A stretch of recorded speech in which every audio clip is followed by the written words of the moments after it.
Terima kasih, Jesus. Terima kasih Tuhan Yesus. Amen.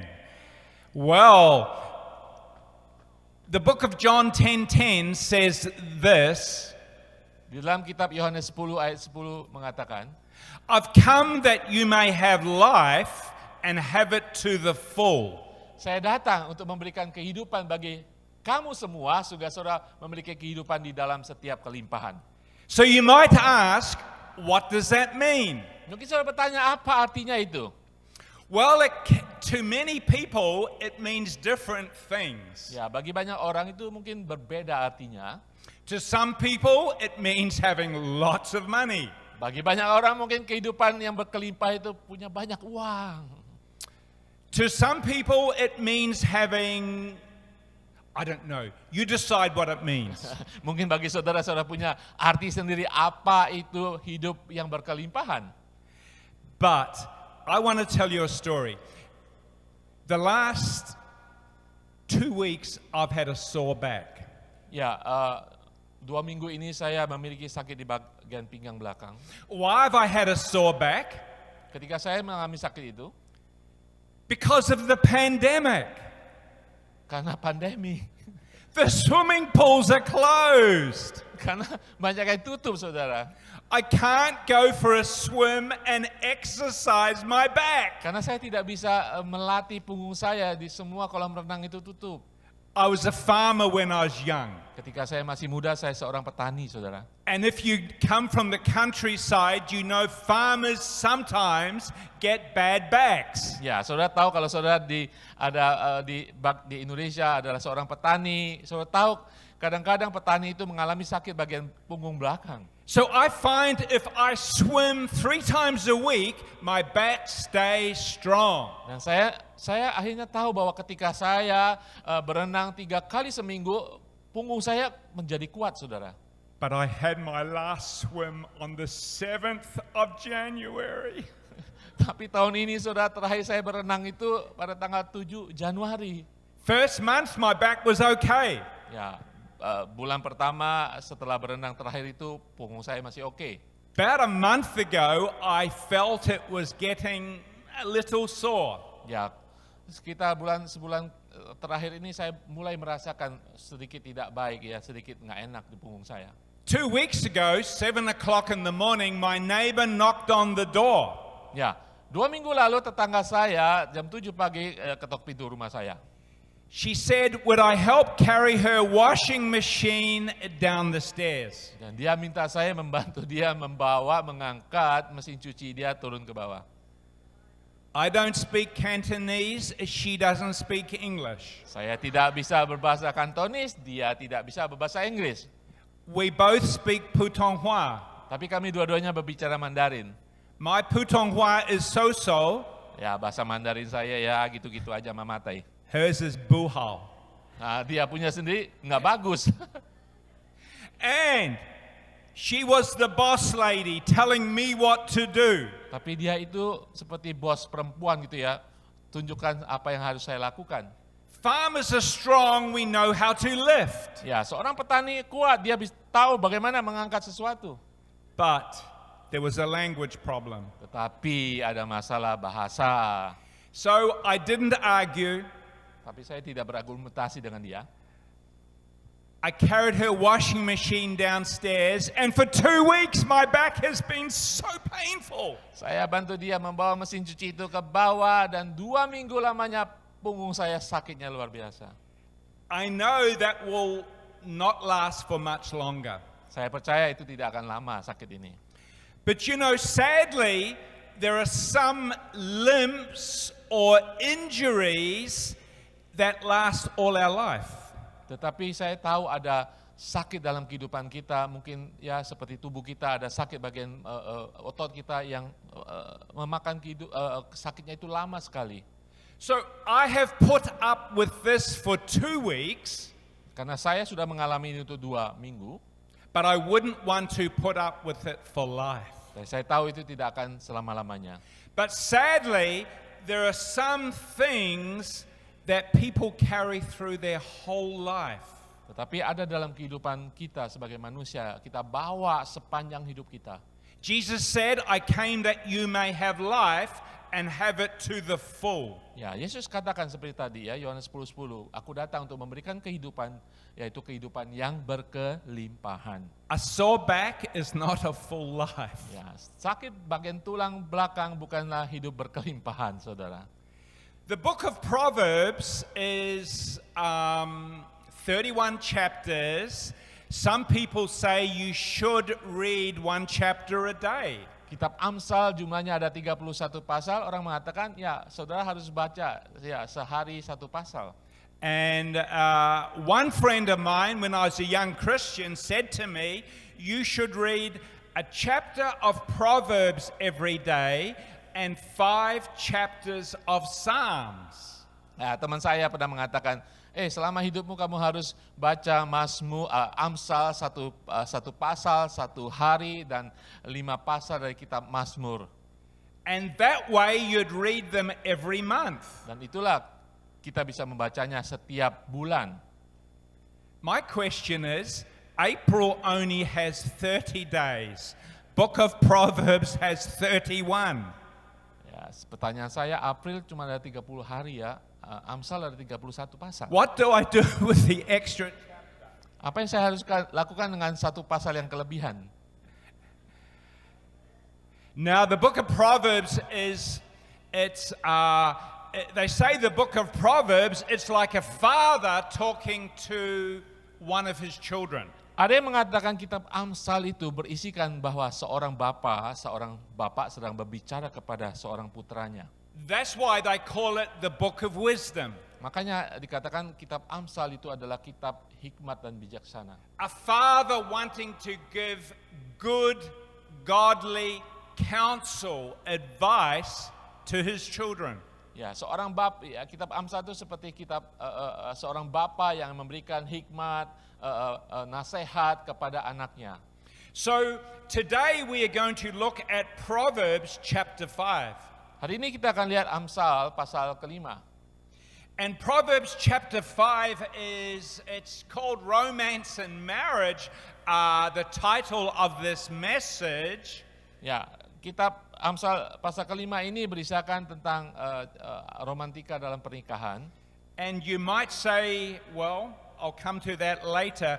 But so today we look at Proverbs chapter 5, and it's a father giving a son or a daughter advice about how to live their life. Ya, ini adalah nasihat seorang bapa yang diberikan kepada anak-anaknya untuk bagaimana hidup. And how not to live their life. Dan juga bagaimana untuk menghindari bagaimana tidak merusak kehidupannya. So he's really telling his son to be careful to avoid sexual sin. Nah, dalam pasal kelima ini dia sedang berbicara kepada anaknya untuk bagaimana menghindari dosa seksual. Sometimes we think that this only applies to men. Ya, mungkin kita pikir kadang-kadang ini cuma hanya berlaku bagi seorang pria. I've been a pastor for long enough to know that it applies to everyone. Saya menjadi pastor sudah lama dan saya percaya ini berlaku bagi setiap orang. Not just young people. Bukan hanya orang-orang yang masih muda.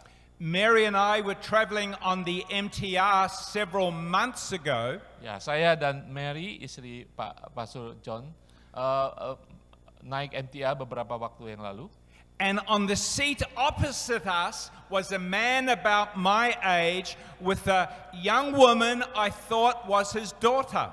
Ya, saya lihat di dalam MTR itu di seberang tempat duduk kami, seorang pria seumuran dengan saya sedang berduduk dengan seorang wanita muda. Saya kira itu putrinya. Because he was leaning towards her, almost leaning on her and reading her phone. Ya, posisi duduk mereka sang pria itu sepertinya menyandar kepada wanita itu dan bersama-sama mereka melihat HP mereka. After about 10 minutes, I realized the young woman was very uncomfortable. I began to realize this was not her father. Untuk beberapa waktu kemudian wanita itu merasa kurang nyaman dan saya tahu kayaknya ini bukan bapaknya. But it was just a dirty old man. Hanya seorang tua ya, orang tua yang tidak benar. So I beckoned to her and said, "Come sit here." Terus saya katakan kepada wanita muda itu, duduk sebelah saya. So she went and sat in my seat beside Mary. Dan kemudian dia duduk di barisan saya, duduk di sebelahnya Mary. I sat by the old guy. Dan saya duduk di tempat laki-laki itu. Well, about my age, young, old, you know. Seperti umurnya seperti saya. And I started looking at what he was watching on his phone. Dan saya mulai melihat apa yang dia lihat di HP-nya. And here was an old guy watching his phone, looking at pictures with not many clothes on of young women.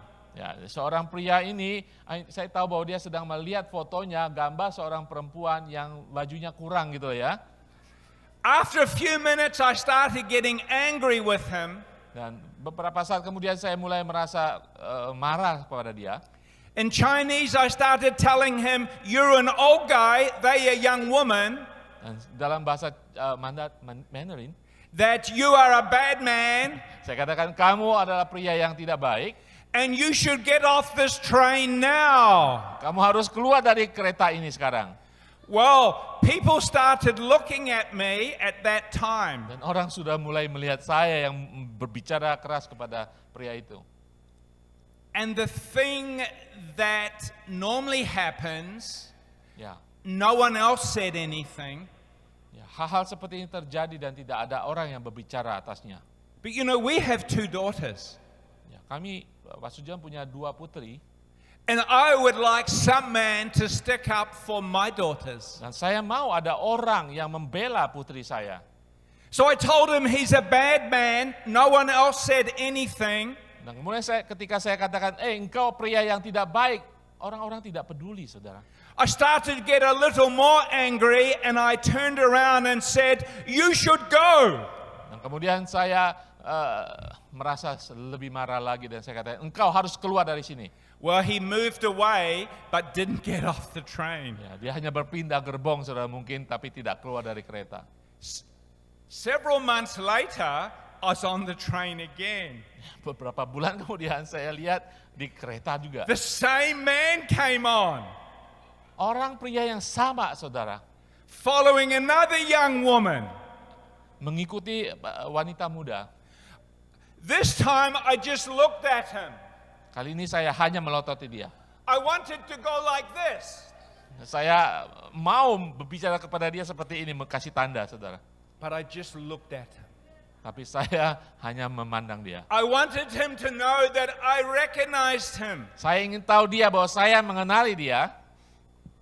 So, why was this old guy acting like this?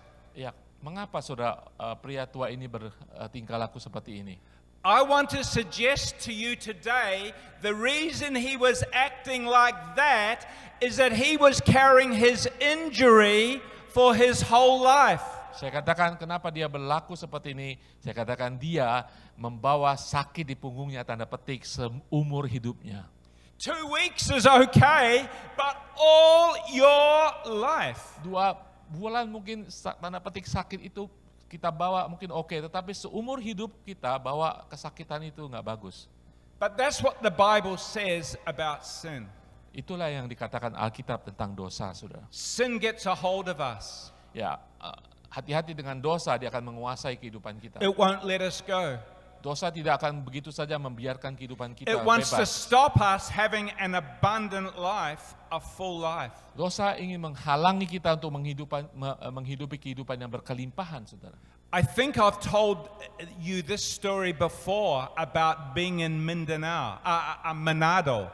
Oh ya, saya mungkin pernah cerita tentang ketika saya ada di Manado. I think, did I tell you the story about the blind man we prayed for? I'll tell you. Pernah saudara Pak Sujon kasih cerita tentang kita berdoa kepada orang yang buta di Manado? Many years ago, I went to Manado and there were some women from this church came along as well. Ya, beberapa tahun kami ke Manado pelayanan dan ada beberapa jemaat dari sini mengikuti kita. The pastor there took us to visit and pray for people in a hospital. Ya, pastor di sana, hamba Tuhan di sana mengajak kami untuk berdoa bagi orang sakit di rumah sakit. So as we were praying for this lady, the pastor suggested we should also pray for his wife. Ya, pas hamba Tuhan ini mengatakan ketika kita berdoa bagi orang ini, kita juga harus berdoa bagi sang istri. He was nearly blind. Ya, dia hampir buta total. His daughter walked through the door and he knew it was his daughter because he recognized her voice. Ya, ketika putrinya datang, bapak ini tahu itu ada putrinya karena dia mengenal suara putrinya. And he could see a faint shadow around her body. Dia hanya bisa melihat garis luar daripada tubuhnya. She was this wide. So the shadow was big. Putrinya agak besar jadi kelihatan gitu bayangannya. But he couldn't see much, Tapi dia nearly tidak bisa blind. lihat karena dia hampir buta total. As I began to pray for him, I felt the Holy Spirit tell me to ask him a question. Ya, ketika saya berdoa bagi dia, saya mendengar suara Roh Kudus untuk bertanya kepada dia. I said to him, "Have you ever been involved in witchcraft?" Saya bertanya kepada dia, apakah dia pernah terlibat dalam suatu sihir seperti itu ya? He said, "No, I'm a Christian." Dia katakan tidak, saya seorang Kristen. But I felt the Holy Spirit kept saying to me, "He has been. Ask him again." Ya, tapi Roh Kudus berbicara kepada saya, dia pernah terlibat dalam sihir. Tanya dia lagi. He said no, but I felt the Holy Spirit say when he was a teenager. Yes. Tapi dia tetap katakan tidak, tapi saya mendengar suara Roh Kudus tanya kepada dia waktu dia masih muda. So he told me this story. Kemudian dia ceritakan cerita ini kepada saya saat itu.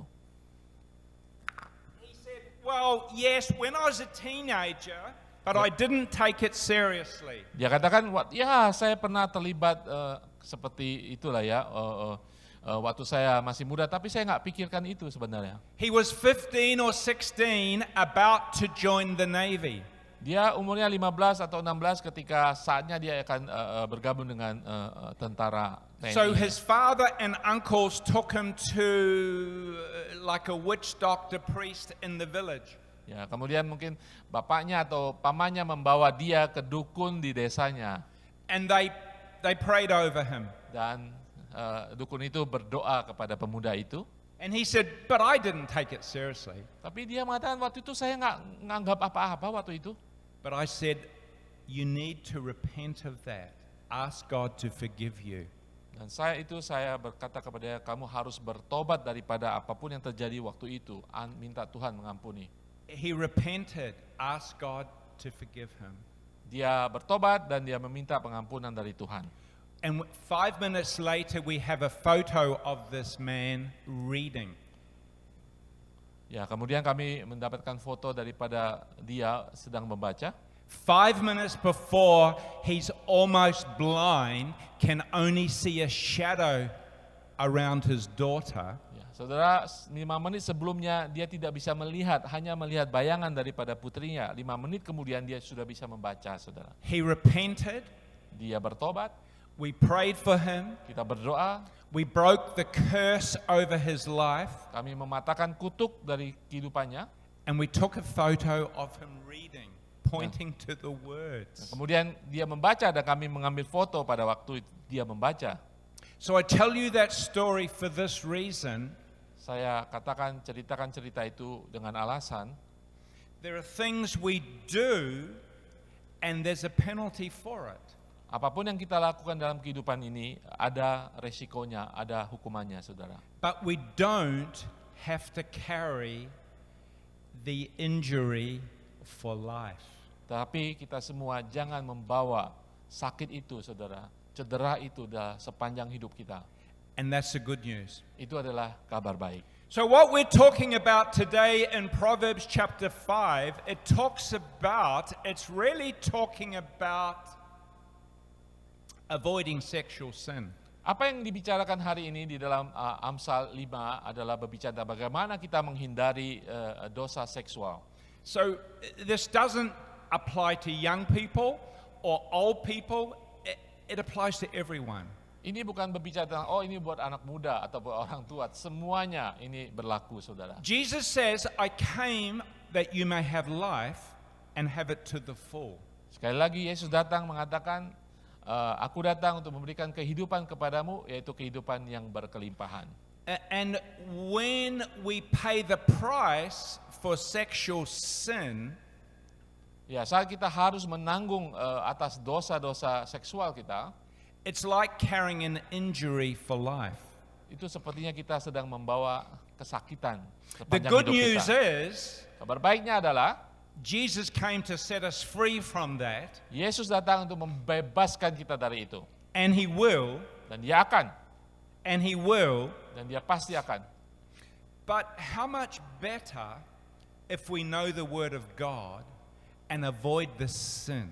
Tapi alangkah lebih baik lagi kita mengetahui firman Tuhan, ya, dan kita menghindari dosa ini. How much better if we know the Word of God, avoid the sin, avoid the curse, and avoid it's like a curse that comes upon us and our family. Alangkah lebih baik kalau kita belajar firman Tuhan dan mengerti firman Tuhan sehingga kita bisa menghindari dosa ini dan juga tidak mengalami kutukan atas segala kesalahan ini. So the good news is Jesus came to set us free. Ya, kabar baiknya adalah Yesus datang untuk membebaskan kita. But let's just look at what His Word says. Mari kita lihat firman Tuhan saat ini.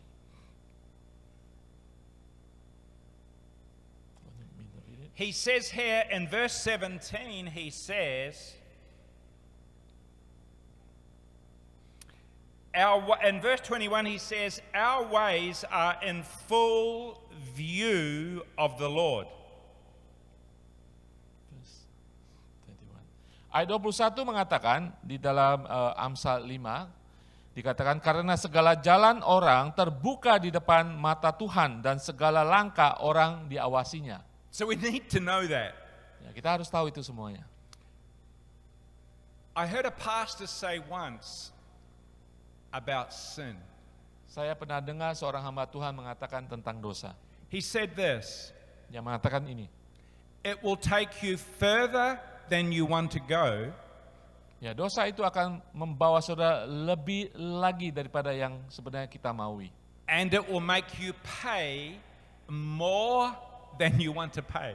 Ya, dia akan membuat saudara, dosa itu akan membuat saudara membayar lebih daripada sebenarnya saudara ingin bayar.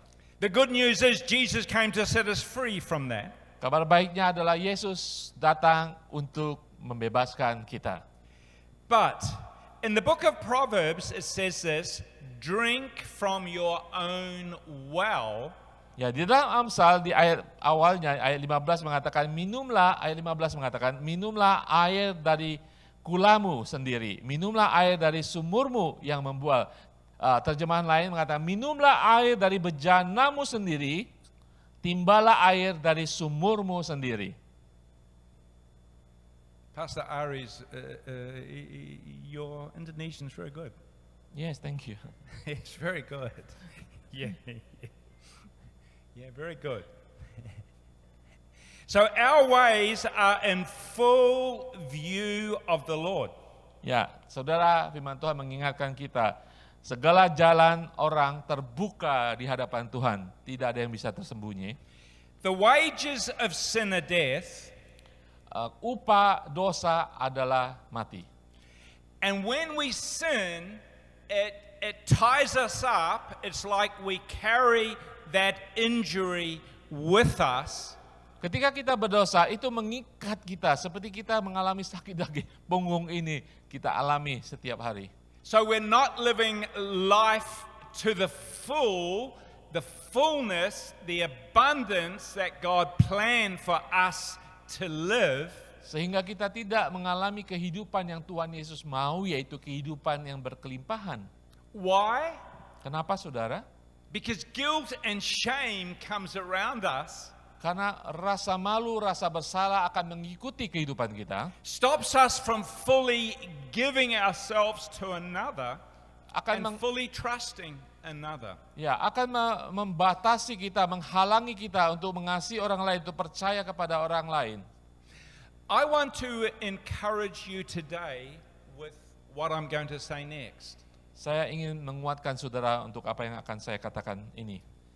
Of course, when we pray, we always give people an opportunity to just open their hearts to God and confess sin, and God comes and sets people free. Ya, ketika kita berdoa, kita memberikan kesempatan orang tersebut untuk terbuka di hadapan Tuhan, untuk mengakui dosanya, sehingga Tuhan bisa menghapus dan melepaskan mereka dari ikatan dosa. And that's a good thing to know. Dan itu hal yang harus kita ketahui. But I want to encourage us today in terms of being taking the authority that Jesus gives us. Nah, hari ini saya ingin katakan untuk kita saat ini mengetahui ada otoritas daripada Tuhan untuk kita alami. You know better than where the country I came from. You probably understand the spirit world a whole lot better than many people in the country I grew up in. Ya, sebagai orang Indonesia kita tahu ada kehidupan rohani ya, kehidupan roh dalam kehidupan kita. But I find this, that when the devil comes to remind me of my past, I need to remind him of his future. Ya, saya tahu bahwa ketika iblis ingin datang mengingatkan saya akan dosa saya, masa lalu saya juga akan mengingatkan iblis bahwa dia sudah dikalahkan. So we need to realize that we're in a spiritual war. Dan saya ingin saudara sadar bahwa kita adalah dalam peperangan rohani. And the spiritual war doesn't just affect us, Peperangan rohani ini tidak hanya akan mempengaruhi kita, but it affects our loved ones. tapi juga mempengaruhi orang-orang yang kita kasihi. The good news is we can do something about it. Kabar baiknya kita bisa melakukan sesuatu. I would say one of the saddest things I find is when a wife just accepts a situation concerning her husband, maybe infidelity or unfaithfulness, or just accepts the situation. Saya ingin katakan, kadang-kadang ada istri yang ya mungkin hanya menerima apa yang terjadi, ketidaksetiaan daripada sang suami. I notice a sadness can come around her life, Saya tahu itu adalah kesedihan, kedukaan yang akan dialami oleh dia. which stops her living life to the full. Nah, akan menghentikan kehidupannya untuk mengalami kehidupan yang berkelimpahan. Stops her living the abundant life that God wants her to live. Akan membatasi bagaimana dia bisa hidup di dalam kelimpahan di dalam Tuhan. That a self-pity, a sadness, a sorrow can come around her Ya, kesedihan, kepedihan akan datang dalam kehidupannya. that stops her reaching her full potential. Dan akan membatasi dia, bahkan menghentikan dia untuk mencapai kapasitasnya dalam kehidupan sebagai orang Kristen. So what can we do? Jadi apa yang bisa kita lakukan? We have to take authority in the spirit realm. Kita harus mengambil otoritas di dalam dunia ataupun Because kerohanian kita. these are spiritual battles. Karena ini adalah peperangan rohani, saudara. We have to tell the devil, Kita harus katakan kepada iblis, enough is enough. cukup sudahlah, cukup semuanya. We have to speak to the situation, take authority over it, and forbid it to continue. Kita harus mengambil otoritas yang Tuhan berikan kepada kita dan kita harus menghindari dan memberhentikan semuanya. When we feel temptation ourselves, Ketika kita menghadapi cobaan dalam kehidupan kita, we have to not just remove ourselves from it, kita harus tidak hanya menghindari itu dari kehidupan kita, we need to speak to it. kita harus berbicara atas hal itu. Jesus said to Peter, "Get behind me, Satan." Ya, Yesus berkata kepada Petrus, iblis yang ada di belakangmu keluar dari situ. Lust or impure thoughts or sexual temptation is driven by the spirit world. Ya, hawa nafsu, birahi itu dikendalikan oleh dunia roh kita. So we need to treat it with a spirit answer. Jadi kita harus menghadapinya dengan jawaban-jawaban In the roh. name of Jesus, Dalam nama Tuhan Yesus, I take authority. saya mengambil otoritas. I take authority over unclean spirits. Saya mengambil otoritas dari Tuhan Yesus I atas roh-roh silence them in najis. Jesus' name. Dalam nama Tuhan Yesus, Infidelity, ketidaksetiaan, I break your stronghold. katakan di dalam I nama bring Tuhan. you captive in the name of Jesus. Saya bawa engkau di bawah kuasa daripada Yesus Kristus. I forbid those thoughts attacking my family in Jesus' name. Saya patahkan pikiran-pikiran itu yang timbul dalam pikiran saya di dalam nama Tuhan Yesus. So praying over our own lives, over our husband's life, over our children's life. Kita berdoa atas kehidupan kita, suami istri kita, dan kepada anak-anak kita. We pray over our children like that too. Kita juga berdoa bagi keturunan kita. We prayed a boyfriend out once. We just didn't think he was a good match for one of our daughters. Ya, kita juga berdoa bagi pacar-pacar daripada Took anak kita. authority over the Kita situation. pakai otoritas dari Tuhan In Jesus' dalam name. nama Tuhan Yesus. Jesus' Dalam name. nama Kurianda. Tuhan Yesus. So, God came to give us a whole life, to give us fullness of life, and He wants us not to let pain from past sin cripple us. Ya, Yesus datang artinya memberikan kehidupan berkelimpahan bagi kita supaya kita tidak hidup seperti orang sakit dan selalu mengalami kesakitan dalam kehidupan kita. So if we are to be spirit people and take authority over these spirit problems, Jadi kita sebagai orang yang percaya dalam kehidupan roh kita mengambil otoritas kehidupan roh kita. we mustn't be passive. Kita tidak boleh menjadi pasif, saudara.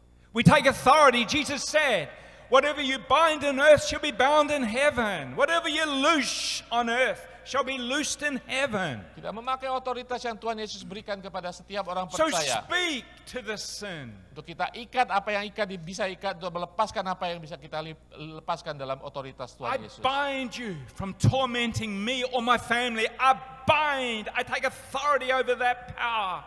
I silence it. I forbid you to operate in my life or my family's life in Jesus' name. Kita harus memakai otoritas dari Tuhan yang sudah diberikan kepada kita untuk kita menghancurkan, tidak mengizinkan segala sesuatu ke dunia roh yang mengikat kita, yang menghancurkan kehidupan keluarga kita dan kehidupan anak-anak kita. So I finish with this. Ya, saya sudah selesai sini. The wages of sin are death. Ya, upah daripada dosa adalah mati. Sexual sin brings a death to our potential. Dosa seksual membawa kematian daripada potensial kehidupan kita. It robs us of our future Merampas kita dari masa depan kita. by robbing us of trust in another person, Merampas kepercayaan kita dari orang lain. filling us with sorrow, remorse, and guilt, Dan membawa kita dalam kedukaan dan rasa bersalah. so that we don't rise up to be fully who God's calling us to Sehingga be. kehidupan kita tidak mencapai maksimal apa yang Tuhan inginkan dalam kehidupan kita sebagai orang percaya. So we mustn't look at it as just a natural thing, condition that every man and woman must put up with. Jadi dosa seksual ini jangan kita anggap sudah biasa terjadi dengan seorang pria ataupun wanita. Tidak, saudara.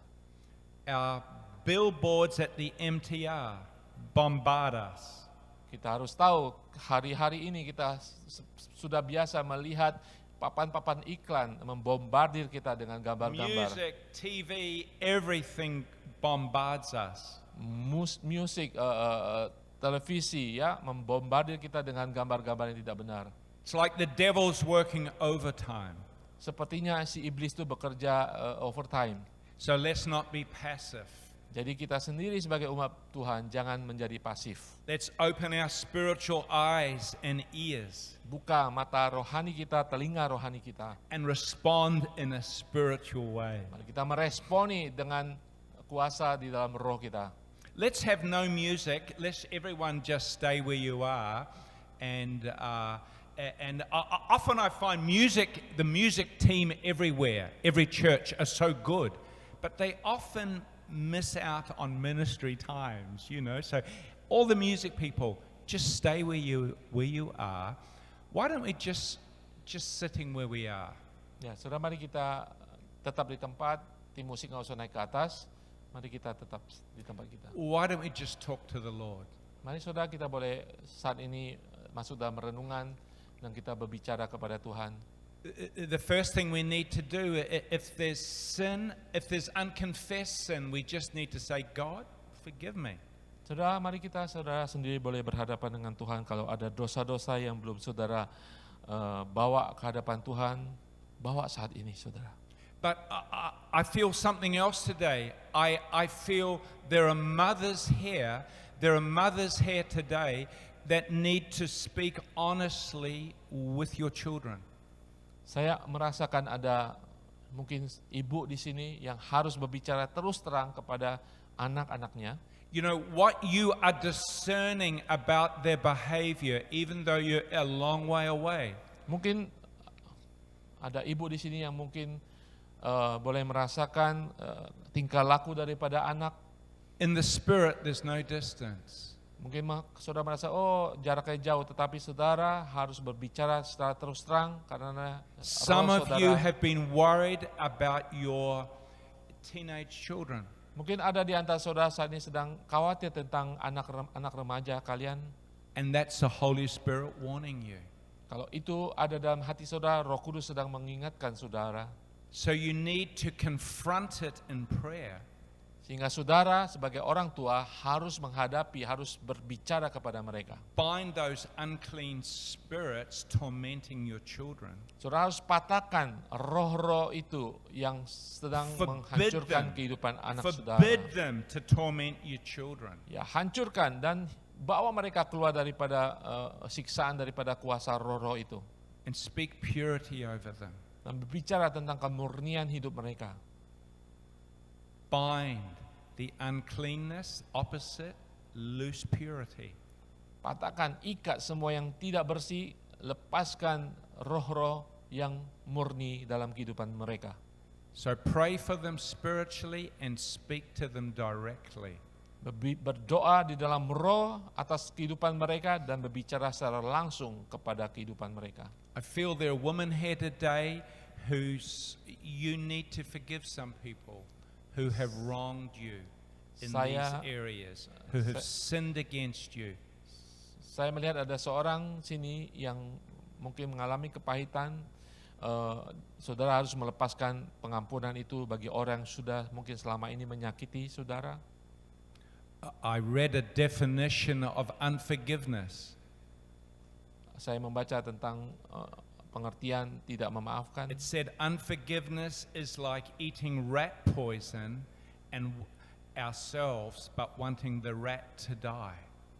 Ya, saya membaca bahwa tidak memaafkan itu seperti memakan racun yang kemudian akan mematikan kehidupan kita. Unforgiveness causes us to limp through life. Tidak mengampuni membuat perjalanan kehidupan kita terpincang-pincang. Unforgiveness robs us of rising to our full potential. Tidak mengampuni merampas kehidupan kita, potensial kehidupan kita. So through this room I loose the grace to forgive. Di dalam tempat ini I mari speak kita memiliki grace roh pengampunan, to forgive. kasih karunia untuk mengampuni. Grace to forgive. Kasih karunia untuk mengampuni. Jesus' name. Dalam nama Tuhan Yesus. Father, right now, by the blood of the Lamb, Bapa di surga, Di dalam darah anak domba Allah. I take authority. Kami memakai I take otoritas. authority over every unclean spirit. Kami memakai otoritas dari Tuhan atas I take semua roh-roh authority yang over najis tempat every ini. generational spirit. Kami memakai otoritas atas kutuk-kutuk generasi yang ada di tempat ini. I set people free Melepaskan setiap orang di tempat ini from every bondage of sexual sin. untuk terlepas dari ikatan-ikatan dosa In the name seksual. of Di dalam nama Jesus. Tuhan Yesus. In the name of Di Jesus. dalam nama Tuhan Yesus. Why don't you just tell the Lord how much you love Him? Saudara-saudara bicara kepada Tuhan betapa saudara mengasihi Dia. I just want those who are mothers, those who are parents, just hold your hands in front of you.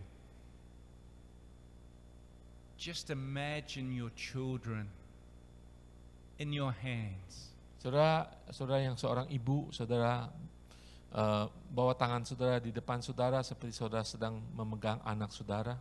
The Word of God says that God is the potter and we are the clay. Firman Tuhan mengatakan bahwa Yesus adalah penjunan dan kita adalah He tanah wants to liatnya. make us Dia ingin and membentuk kita. mold us. Sekali lagi dia akan membentuk kita.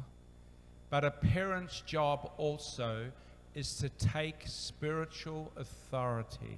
Sebagai orang tua kita juga memakai otoritas roh. So right now, just tell the Lord, make me a warrior, Saat ini a katakan kepada Tuhan, spiritual warrior. jadikan aku ya Tuhan, Give me discernment on how to take authority over every attack over my children. jadikan aku pahlawan-pahlawan roh untuk memakai otoritas rohani atas kehidupan anak-anak kami. I don't want to be passive. Aku tidak mau menjadi orang tua yang pasif. I want to take spiritual authority. Aku ingin memakai otoritas roh. I want to be a prayer warrior Aku for ingin my menjadi pahlawan children. iman bagi anak-anakku, Now for our husbands, bagi suami. Father, I speak grace. Tuhan, kami memperkatakan kasih I karunia. speak grace and supernatural grace over every marriage. Aku perkatakan kasih karunia atas setiap pernikahan. Father God, we call out to you, mighty one, Bapa di surga, kami memanggil Engkau Tuhan. creator of heaven and earth. Nyatakan surgamu di bumi ini. Come into my marriage situation. Datanglah kerajaanmu atas keadaan pernikahan kami. Come in, Lord God.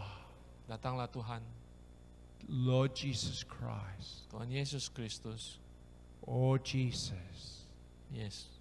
Come into my marriage situation. Turut campur dalam pernikahan kami. Speak to me on how I should act in my marriage situation. Berkatalah, berfirmanlah bagaimana kami harus bertindak dalam kehidupan rumah tangga kami. If it's time for me to return to my husband, show me. Biarlah Tuhan kami membawa suami-suami kami. Strengthen our marriage. Kuatkan pernikahan kami. In Jesus' name. Di dalam nama Tuhan Yesus. Lord Jesus Christ, I love you. I thank you. You're touching these ladies right now. Bapa di surga, Yesus Kristus, jamah. There's someone here, you have a Hamba-hambamu heart condition. It's like an enlarged heart. I don't Beri know who kesembuhan you pada saat ini are. Tuhan, kalau ada di antara kami saat ini Tuhan. Give me a wave if that's you. Ketika ada saudara di antara saudara yang mengalami Father, by your Spirit, jantung yang membengkak, Tuhan healing ingin now. sembuhkan saudara saat ini. Healing now. Sembuhkan Tuhan. Healing now. Sembuhkan Tuhan. Healing in Jesus' name. Sembuhkan di dalam nama Tuhan Healing Yesus. in the name of Jesus. Sembuh di dalam nama Tuhan Yesus. If you have a physical need today that you want prayer for, just place your hand where you want prayer. Kalau saudara ada keluhan sakit dalam tubuh saudara, letakkan tangan saudara di bagian yang sakit. Father, right around this room now, Bapa di surga, di dalam ruangan ini Your Tuhan, Spirit fall, ya kuasa Roh-Mu terjadi Tuhan. bringing healing now, Membawa kuasa kesembuhan Tuhan. bringing healing Membawa kesembuhan Tuhan. into their shoulder, Lord God. Di I atas bahu speak mereka. reconstruction into that shoulder area. Sinews and muscles, ligaments that are weary and aching. I speak the soothing touch of heaven. Sembuhkan bagian pundak yang sakit Tuhan, otot-ototnya Tuhan, tulang mereka sembuhkan di dalam nama Tuhan Yesus. There are some people that get migraine headaches, and I've prayed for this before. Who gets migraine headaches? Ada yang saudara mengalami sakit kepala karena migrain. Maybe Ada not saudara? today, but they come. Ya, kalau ada saudara There's silakan. people with migraine headaches. Ada yang mengalami sakit kepala. Many of you have heard me say this before. Just stay where you are. Many of you have heard me say this before.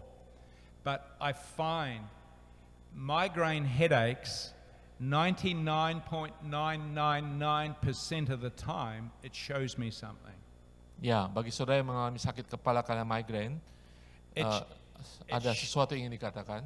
it shows me that a curse from witchcraft needs to be broken. Saya katakan itu bisa disebabkan oleh karena kutuk daripada sihir.